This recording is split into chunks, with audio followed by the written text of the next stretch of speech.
আসসালামু আলাইকুম।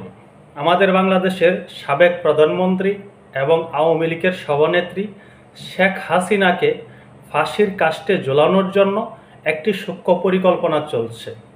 সেই পরিকল্পনা কারা কারা করছে, কী জন্য করছে, এই বিস্তারিত আলোচনায় আপনাদের সামনে আমি উপস্থাপন করব। আমরা সকলেই অবগত আছি, আমাদের বাংলাদেশের সাবেক প্রধানমন্ত্রী এবং আওয়ামী লীগের সভানেত্রী শেখ হাসিনা এই মুহূর্তে ভারতে অবস্থান করছেন। আওয়ামী লীগের যে সকল নেতা রয়েছেন, নীতি নির্ধারক রয়েছেন, সকলে এই মুহূর্তে নির্বাসিত। বাংলাদেশে যে কয়জন আছেন তারাও এই মুহূর্তে আত্মগোপনে রয়েছেন। আওয়ামী লীগ এই মুহূর্তে পরিপূর্ণ কোণঠাসা, কিন্তু তারা সেই কোণঠাসা পরিস্থিতি মোকাবেলা করে রাজপথে জানান দেওয়ার চেষ্টা করছে, তারা বিক্ষোভ মিছিল করার চেষ্টা করছে, নিজেদেরকে জানান দেওয়ার চেষ্টা করছে। আওয়ামী লীগের পক্ষ থেকে ফিরে আসার ইঙ্গিত দেওয়া হচ্ছে। আওয়ামী লীগ যেভাবে এখন মাঠে নামার চেষ্টা করছে, তাতে অনেকে ধারণা করছেন হয়তো দ্রুত সময়ের মধ্যে আওয়ামী লীগ আবার আগের মুহিমায় ফিরে আসতে পারবে বা আওয়ামী লীগ রাজনীতির মাঠে আবার বিচরণ করতে পারবে।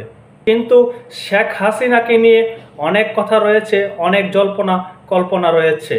কেউ কেউ মনে করেন শেখ হাসিনা যদি বাংলাদেশে ফিরে আসে তাহলে গণ অভ্যুত্থানের সাথে যারা জড়িত, আন্দোলনের সাথে জড়িত, তাদেরকে প্রত্যেকে আইনের আওতায় এনে শাস্তির মুখোমুখি করবে। এই ভয়টি কিন্তু যারা আন্দোলনের সামনের সারি থেকে নেতৃত্ব দিয়েছিল তাদের মধ্যে রয়েছে। বর্তমান সময়ে দেখা যাচ্ছে শেখ হাসিনা নেতাকর্মীদের সাথে ভার্চুয়ালি বৈঠক করছেন, মতবিনিময় করছেন, দিক নির্দেশনা দিচ্ছেন। এতে কিন্তু একটি হইচই পড়ে গিয়েছে রাজনৈতিক অঙ্গনে। যাই হোক, আমি ওই দিকে যাচ্ছি না। আজকে যে বিষয়টি নিয়ে কথা বলবো সেটি হলো শেখ হাসিনার বিচার।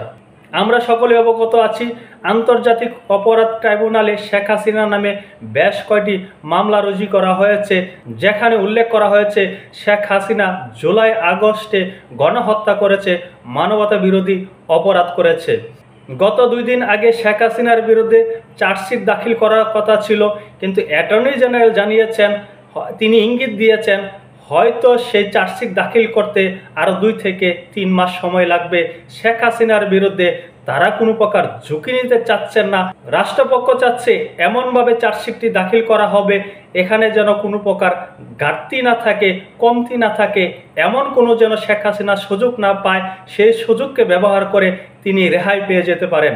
তাই রাষ্ট্রপক্ষ সময় চেয়েছে আন্তর্জাতিক অপরাধ ট্রাইব্যুনালে। এই যে প্রক্রিয়া, সেই প্রক্রিয়াকে আরও বেশি বেগবান করে দিল তারেক রহমান এবং সেনাপ্রধান ওয়াকারুজ্জামান।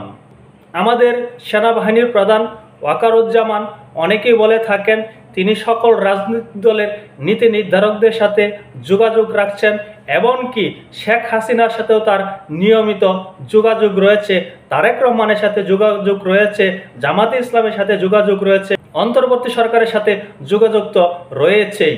তবে এর কতটুকু সত্যতা রয়েছে তা নিয়ে প্রশ্ন তোলা যেতে পারে যে আদতে সেনাপ্রধান ওয়াকারুজ্জামান শেখ হাসিনার সাথে আসলে যোগাযোগ করছেন কিনা। কিন্তু শেখ হাসিনার সাথে যোগাযোগ করুক বা নাই করুক, সেনাপ্রধান কিন্তু তারেক রহমানের সাথে যোগাযোগ রক্ষা করছেন।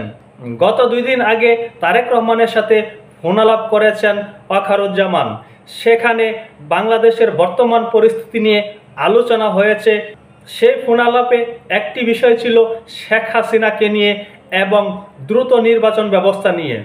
বিএনপির পক্ষ থেকে তারেক রহমান জানিয়েছে এই অন্তর্বর্তী সরকারের উপর যে চাপ প্রয়োগ করছে, তারা যে বলছে দ্রুত সময়ের মধ্যে নির্বাচন না দিলে তারা রাজপথে নামবে, এমন চাপ আর প্রয়োগ করবে না, তার জন্য একটি শর্ত জুড়ে দিয়েছেন। সেই শর্তটি কি? তারেক রহমান বলেছেন আমরা আর কোনো অন্তর্বর্তী সরকারের উপর চাপ প্রয়োগ করব না, এর জন্য একটি শর্ত মানতে হবে।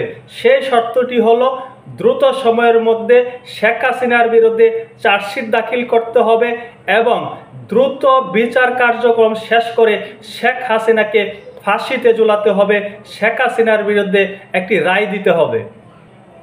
এখানে একটি বিষয় রয়েছে, তারেক রহমান সেনাপ্রধানকে কেন এই প্রস্তাবটি দিলেন, এর পিছনে কি কারণ রয়েছে?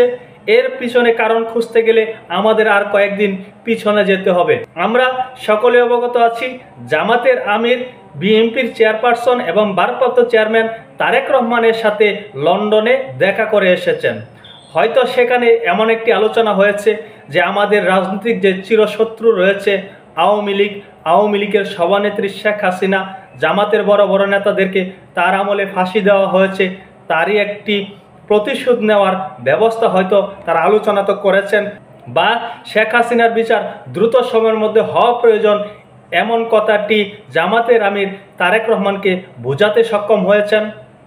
হয়তো এমনভাবে বুঝিয়েছেন, আমাদের রাজনৈতিক চিরশত্রুকে যদি আমরা একেবারে নিস্তেজ করে দিতে পারি, যদি একেবারে নির্মূল করে দিতে পারি, তাহলে আমাদের সামনে খুব বড় বেশি প্রতিপক্ষ থাকবে না, আমরা আমাদের মতো রাজনীতিটা করতে পারবো।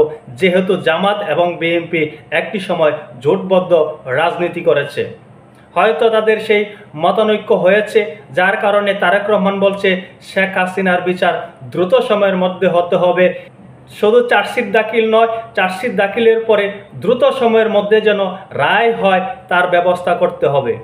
এখন কথা হলো, সেটি যদি করা হয়, দ্রুত সময়ের মধ্যে রায় দেওয়া হয়, তাহলে সেটি কতটুকু আন্তর্জাতিক মানসম্পন্ন হবে তা নিয়ে প্রশ্ন ওঠাটাই স্বাভাবিক। এই কথাগুলো কারা বলছেন? যারা আওয়ামী লীগের মতাদর্শের রয়েছেন, যারা সোশ্যাল মিডিয়াতে কথা বলেন, রাজনীতি নিয়ে কথা বলেন, তারাই এমন কথাটি বলেছেন। আমি যদি কোট করে বলতে চাই তাহলে বলতে হয়, মিল্টন হাসনাত সাহেব এই কথাটি বলেছেন। তিনি বলেছেন তার কাছে প্রমাণ রয়েছে যে ওয়াকারুজ্জামানকে তারেক রহমান এই ধরনের একটি প্রস্তাব দিয়েছেন। রাজনৈতিক মারপ্যাচে পড়েছে এই মুহূর্তে শেখ হাসিনা। হয়তো একটি দ্রুত সময়ের মধ্যে রায় আসতেও পারে, ঘটনা ঘটেও যেতে পারে। এখন কথা হতে পারে, শেখ হাসিনার বিরুদ্ধে রায় দিয়েই কি হবে? তাকে কি বাংলাদেশে ফিরিয়ে আনা সম্ভব? তিনি তো এই মুহূর্তে ভারতে অবস্থান করছেন। এখানেই রয়েছে রাজনীতির সবচেয়ে বড় খেলা। সেটি হলো, তার বিরুদ্ধে যদি একটি রায় চলে আসে, তিনি আর বাংলাদেশে কখনো ঢুকতে পারবেন না, আর কখনো রাজনীতিতে ফিরে আসতে পারবেন না। এটি চাচ্ছে জামাতে ইসলাম এবং বিএনপি। অন্যদিকে আরেকটি বিষয় রয়েছে, এই রায় হলে বা এই ধরনের অপরাধের জন্য যদি দোষী সাব্যস্ত করা হয় শেখ হাসিনাকে, শুধু শেখ হাসিনাকে দোষী সাব্যস্ত করা হবে না, আওয়ামী লীগের অনেক নীতি নির্ধারক ব্যক্তি রয়েছেন, আওয়ামী লীগের বড় বড় হেভিওয়েট নেতা রয়েছেন, তাদের বিরুদ্ধেও কিন্তু এই ধরনের রায় হতে পারে, ফাঁসি হতে পারে, যাবজ্জীবন হতে পারে। এতে জামাতে ইসলামের একটি প্রতিশোধ নেওয়া হবে।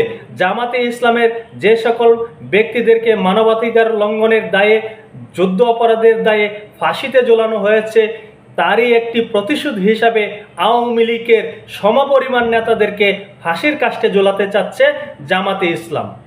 যাই হোক, এটি কতটুকু সত্য এ নিয়ে প্রশ্ন উঠতে পারে। প্রশ্ন উঠলে সেটি অমূলক হবে না, কিন্তু রাজনীতিতে অনেক কিছুই ঘটে, রাজনীতির আড়ালেও রাজনীতি হয়। আরেকটি কথা আছে, সিংহাসনের কাছে কোনো কিছু কম্প্রোমাইজ চলে না। সিংহাসন নিয়ে কেউ কোনো প্রকার ঝুঁকি নিতে চান না। সিংহাসন রক্ষা করার জন্য যে কোনো দল, যে কোনো রাজনৈতিক দল যে কোনো কার্যক্রম করতে পারেন, সেটি ইতিহাস বলে দেয়। সকলে ভালো থাকবেন। আল্লাহ হাফেজ।